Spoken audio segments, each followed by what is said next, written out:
نو ستاسو بچیان چې د ښوونځي نشته هغه تاسو چیرې استوئ ښار ته استوئ بل ځای ته استوئ څه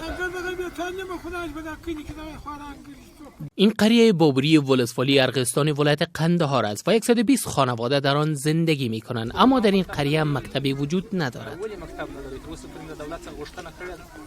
این در حالی است که 120 مکتب در ولایت قندهار از سالها به این سو مسدود می باشد. این متیولا ویسا یکی از فعالان مدنی این ولایت و رئیس نهاد راه قلم است که همراه با دوستانش قریه به قریه رفته و مردم را به فرستادن اطفالشان به مکاتب تشویق می کند. این جوان بر علاوه صحبت روبرو با مردم شعارهایی که مکاتب دوباره بازگردد را هم بالای موتورسیکل ها با خود حمل می کند. رئیس نهاد راه قلم می گوید این کمپاین را ابتدا از ولسوالی اسپین بولدک آغاز کرده و هدفش این است که مکاتب مسدود شده در ولسوالی های ناامن دوباره بازگردد. دا کمپاین چې 2019 میسوي کال په نوي نیټې سره شروع شوی دی چې بند ښوونځي دې بېرته خلاص شي، ولس دې د ښوونځي ملاتړ وکړي، نجونو ته د تعلیم اجازه ورکړي. هغه کلیوالې سیمې چې لا تر اوسه پورې هم ښوونځي د ماشومانو په مخ باندې بند دي، موږ کوښښ همدا دی چې ولس را بیدار کړو، خلک دې ته وهڅوو، پوهنې وزارت دې ته وهڅوو چې بېرته ښوونځي د ماشومانو په مخ باندې خلاص کړي. چې لومړی کار مو د کندهار ولایت له ولسوالیو څخه را شروع کړی دی چې نن دا د ارغستان ولایت د بابري کلي ته راغلي، تر څو پورې چې خلک سپین ږیري قومي مشران ځوانان ټول دې ته وهڅوو چې د ښوونځي ساتنه وکړي، د ښوونځي خپله غوښتنه د دولت څخه وکړي او خپله نجونو ته د تعلیم اجازه ورکړي او کم مخالفین یا کم کسان چې فساد کوي په ښوونځي کې د هغوی مخه دوی خپله ونیسي.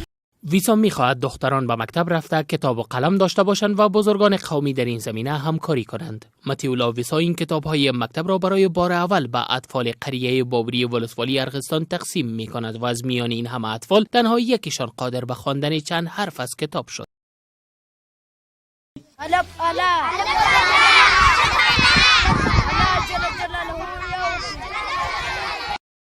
این کمپاین مورد استقبال مردم این قریه نیز قرار گرفت. دلته مکتب نه لرو، تر اوسه پورې خو در سره مکتب نشته، مکتب داخله کې غواړي. موږ ګردو بس څو 3-4 پلا ډېر واري کوشش کړی دی چې مکتب راته جوړ شي، خو بیا هغه کم مسؤلین چې دي هغه تر اوسه پورې زموږ په مکتب باندې سر نه ده ګرځولی او دا زموږ ډېر ماشومان دي، تقریبا تر 200 ماشومان لا هم اوړي، دا ټول دغسې بې سرنوشته پاتې دي، بې تعلیمه پاتې دي. داسې د وکتل بیخي داسې وحشي معلومیږي. نو په مکتب باندې موږ ډېر خوشحاله یو که موږ ته مکتب جوړ شي، دا زموږ ماشومان چې دي دا به تعلیم څخه برخمن شي او په آینده کې به نور کم نسل چې راپورته کېږي هغو ته به دغه توصیه کوي، د تعلیم توصیه به ورته کوي، د هغو سره به کوښښ وکړي چې هغه هم تعلیم زده کړي. اوس یو خط موږ کلي ته راشي په څلورم کلي کې څوک نشي ویلی، موږ ګرد وطن بې تعلیمه دی، ګرد کلي زموږ کلي خو بیخي بابري کلي.